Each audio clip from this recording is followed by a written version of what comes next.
By galactic law, I must share my quarters with 2 alien sisters, or face immediate execution. Jack Callan had lived most of his life among the clang of tools and the hum of engines. On Astrolux, the most bustling trade hub of the outer spiral, he was known simply as the human mechanic. Ships from 1,000 worlds docked here, and Jack fixed them all. Traders, smugglers, freighters, even the sleek cruisers of nobles who strutted through the markets with their jeweled robes and glowing sigils. He liked the station because it was loud, busy, and no one asked too many questions. He could bury himself in work and forget about the past he had left on Earth. But on that day, a single careless gesture shattered the quiet rhythm of his life. The freighter belonged to House Caliph, one of the proud noble families of the Celery, a species known for their pale skin, sharp features, and eyes like polished silver. Their crest, an intricate design of interwoven stars and flame, was painted on the hull just beside the engine compartment. Jack had been deep in the repair, grease on his hands, sweat on his brow. He reached to steady himself, his hand landing squarely on the crest. When he realized it, he muttered a tired curse and wiped his hand across it to clean away the oil. The dock fell silent. 2 armored Celery guards stood there, their eyes wide with outrage. One drew a blade that shimmered with heat. Jack blinked, not understanding, until the guard barked at him. "You have smeared the flame of House Caliph," the soldier hissed. "This is a dishonor punishable by law." Jack froze. He wanted to explain, to say it was an accident, but already he was being grabbed, his tools clattering to the floor as they dragged him away. The markets of Astrolux faded behind him, replaced by the towering crystal pillars of the tribunal chamber. The judges were alien, tall and imposing, their voices echoing as though they spoke through stone. Each wore a circlet of metal that marked their rank, and their robes glowed faintly with shifting colors. Jack stood at the center, surrounded by guards, his hands trembling at his sides. The accusations were read in a dozen languages, and though Jack understood only parts of it, the meaning was clear. He had defiled the sacred symbol of a noble house. The penalty was absolute. He tried to speak, but his words came out hoarse. "I did not mean to. I was working. It was grease, nothing more." The chamber murmured in disapproval. The chief judge, her eyes glowing with pale light, raised her hand. "Intent is irrelevant. By galactic law, insult to a crest carries punishment. Yet the House has spoken, and their demand is this." From the far side of the chamber came movement. 2 figures stepped into the light, their robes flowing like water. They were sisters, both striking in different ways. The first, Elora, walked with fire in her step. Her hair was black as the void, her lips set in a proud, disdainful line. She looked at Jack as if he were a stain upon the floor. The second, Savi, stood silent behind her. She had softer features, her long hair a silver cascade, her gray eyes calm but unyielding. She studied Jack the way one might study a broken machine, quiet, calculating. The chief judge's voice filled the hall again. "By decree, the punishment is thus. You, human mechanic, shall live under the scrutiny of these daughters of House Caliph. You will share your quarters with them, serve under their watch, and endure their judgment until they deem your dishonor erased. Refuse this, and you will die at once." Jack's mouth went dry. Share his quarters? With 2 noble daughters? He wanted to laugh, but the guard's blades made it clear there was no joke here. He looked at Elora. She sneered, as if daring him to refuse so she could watch him executed on the spot. Savi's expression did not change, but her gaze was sharp enough to make his chest tighten. His options narrowed to a single path: live under their control or die before the tribunal. Jack swallowed hard, forcing his voice steady. "I will accept the punishment." The gavel struck, and the sentence was sealed. That night, under the artificial glow of Astrolux's orbital lights, Jack walked back to his quarters. 2 alien sisters followed him silently, their presence heavy, their eyes filled with judgment. And for the first time in years, Jack realized his life was no longer his own. Jack's quarters had never felt small before. He had lived in them for almost 3 years. One narrow bunk, a metal desk, a rack of tools, and a single viewport that showed the endless sprawl of Astra Lux's docking rings. It had been enough for him. Enough space to eat, sleep, and keep to himself. But now, with two alien noble daughters inside, the room seemed to shrink by the second. Elora threw her cloak across his chair as if claiming it, then crossed her arms and leaned against the wall. So this is where the human hides. Fitting. A cage of steel for a creature of grease. Jack bit back a reply. He set his tools aside, trying to ignore her sharp voice. He had learned long ago that silence was better than adding fuel to a fire. Savi said nothing at all. She walked the small room once, her eyes brushing across every corner, every detail, as though memorizing it. Then she sat on the lower bunk across from Jack's bed, folding her hands neatly in her lap. She did not look at him, but he felt the weight of her presence all the same. The first night was chaos. Jack lay awake, staring at the ceiling, while Elora complained aloud about the cramped quarters, the smell of machine oil, and the absurdity of the tribunal's decree. Her words were sharp and constant, a fire that refused to die. "You should have been executed," she snapped, pacing the floor. "A quick death would have been mercy. Instead, we must waste our time here, watching you breathe." Jack closed his eyes, forcing his jaw tight. He wanted to answer, to shout back, but he only turned on his side, letting her voice fade into the hum of the station's systems. Savi, however, said only one thing before the night ended. As Elora ranted, she looked at Jack with those gray eyes and whispered, "Endure, or perish." The days that followed were no easier.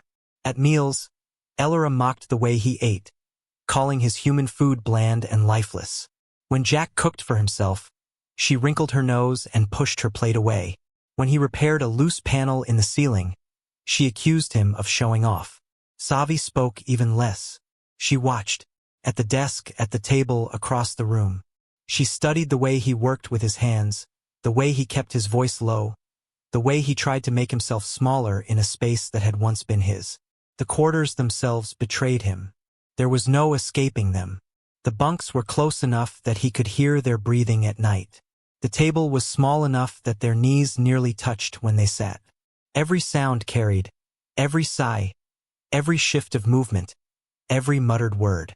One evening, when Jack returned from a long shift repairing a bulk hauler, he found Elora sprawled across his bunk, her boots still on, her eyes glittering with mischief. "Looking for rest, human?" she asked. "Perhaps you should sleep on the floor. It suits your kind." Jack clenched his fists, then forced them open again. He grabbed a blanket, dropped to the floor, and lay down without a word. The metal was cold beneath him, but he welcomed the silence that followed. For the first time, Elora had no response. It became a rhythm, her fire, Savi's silence, and his patience. Awkward clashes over space. Tense meals eaten in quiet contempt. Nights filled with restless thoughts. And yet, somewhere beneath it all, something subtle began to stir. Jack did not break. He did not rise to Elora's bait, nor did he cower under Savi's gaze. He worked, he endured, and though they never admitted it, the sisters began to notice. The change began with a failure. One cycle, the hum of the station dimmed. The vents that normally blew recycled warmth into their quarters fell silent. Within hours, the air grew sharp with cold. Frost began to cling to the edges of the viewport. Elora shivered in her cloak, her breath turning to mist. "Perfect," she muttered, her voice sharp with bitterness. Even the station itself revolts against this arrangement. She glared at Jack as if the failing systems were his fault. "What now, human? Will you curl into a ball and freeze?" Jack ignored her words. He pulled his toolkit from beneath the bunk and pried open the panel above the vents. Cold air swept over his hands, numbing his fingers, but he kept working. Savi sat silent on the lower bunk, her silver hair falling across her face. Her gray eyes followed every movement of his hands, though she said nothing. The repair was not simple. The relay had shorted, and the backup conduit was jammed with frost. Jack scraped it clean, his knuckles raw, and forced the lines back into place. He cursed under his breath, but his voice never rose. He moved with patience, steady and sure, until the unit hummed back to life. A soft wave of heat filled the quarters. Frost melted. Ellora's breath no longer smoked in the air. She blinked at him, caught off guard. Her mouth opened, ready with another insult, but no words came. For the first time since she had stepped into his life, she stared at him without contempt. Savi tilted her head, her calm voice breaking the silence. "You fixed it." Jack lowered the panel and wiped the grease from his hands. He did not answer. He only returned his tools to their place and sat quietly at the desk. But something shifted in that moment. The days that followed carried small changes. Ellora's sharp words became less venom and more fire. Still mocking, still proud, but touched with something else. When she threw challenges at him, there was a spark of curiosity in her eyes, as if she wondered how he might answer. One evening, she held out a practice blade, light and balanced, the kind Cellari nobles trained with since childhood. "Show me if you are anything more than hands and tools," she said. Jack hesitated, then accepted. Their spar filled the small quarters with the clash of steel against steel.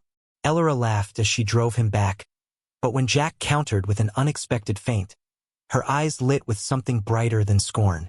She had not laughed in years, but that night her voice rang with it. Savi changed more quietly. She began to linger near him in the evenings, her questions soft, her tone thoughtful. "Earth?" she asked one night as she sat across the table from him, her fingers tracing the rim of a cup. "What is it like? Your oceans, your skies?" Jack answered slowly, describing the rolling waves of the Atlantic, the scent of pine in northern forests, the golden glow of dawn over quiet fields. She listened with stillness, her eyes never leaving his face. He felt something stir inside him as he spoke, something he had long forgotten. Memories of a home he had buried, called back by the quiet curiosity of an alien girl. The walls between them did not crumble all at once, but cracks began to show. Mockery turned to banter. Silence turned to questions. Contempt turned, slowly, into fascination.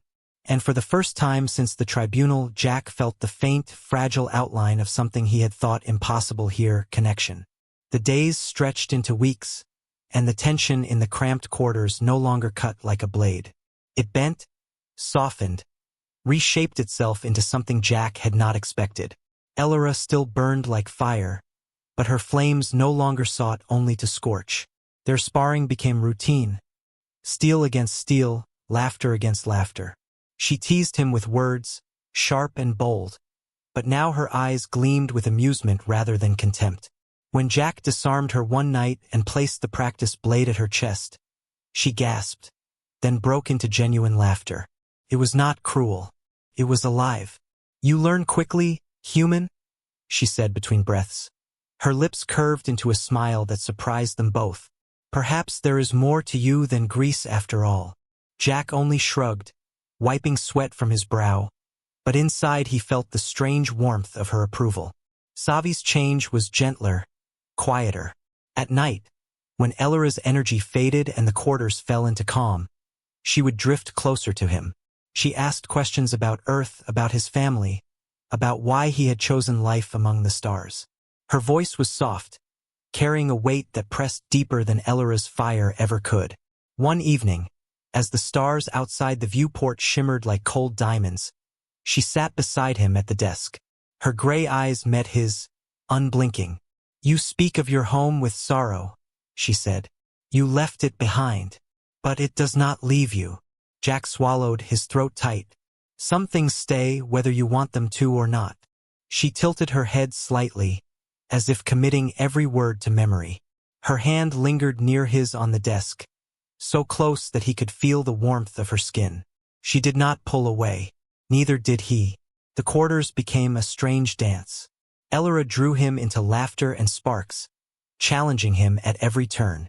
Savi drew him into silence and depth, her questions peeling back layers he thought he had buried. Jack tried to resist the pull, but it was impossible. He found himself watching them when they were not looking. Elora as she stretched after a spar, her dark hair falling loose across her shoulders, her proud smile lingering longer than it should. Savi as she sat near the viewport, her face bathed in starlight, her eyes searching for something far beyond Astra Lux. He knew the danger. These were noble daughters, alien by blood and custom, bound to him by punishment rather than choice. But his heart did not care for decrees or laws. And slowly he realized theirs did not either. Elora laughed too long at his jokes. Savi's questions wandered closer to who he was, rather than what he had seen. Their glances lingered, their voices softened. The space between them, once filled with cold contempt, now thrummed with something far more dangerous. Desire unspoken, but undeniable. Jack lay awake at night, torn by the weight of it. Two sisters, so different, yet both pulling him into their orbit. Fire and ice, laughter and silence, strength and patience. He did not know what to do with the truth forming inside him, only that it was there.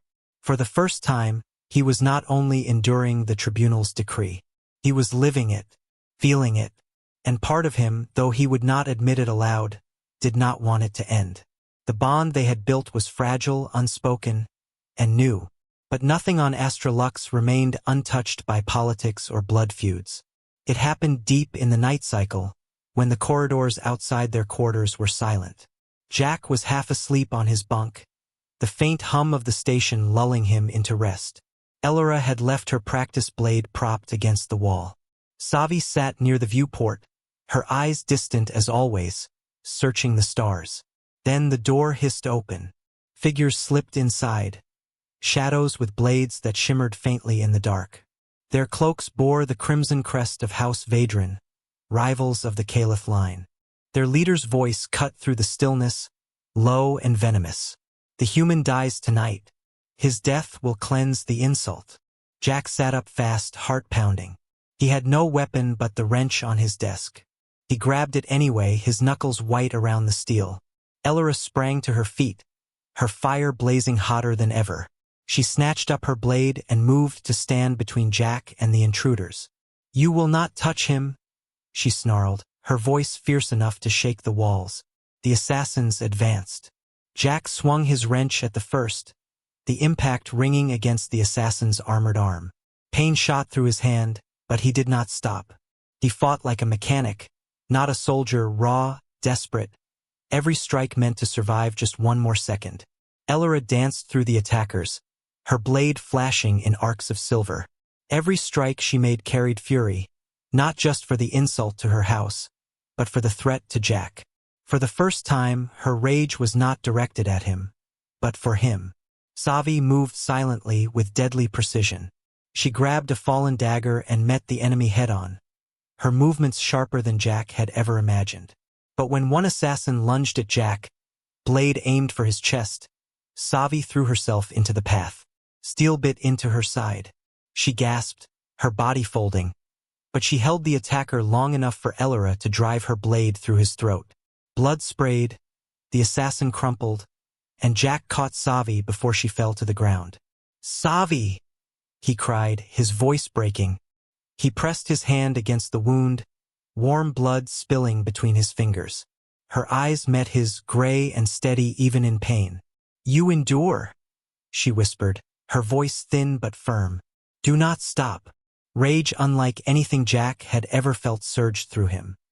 He rose with the wrench in his hand, swinging with all his strength. Metal cracked against bone.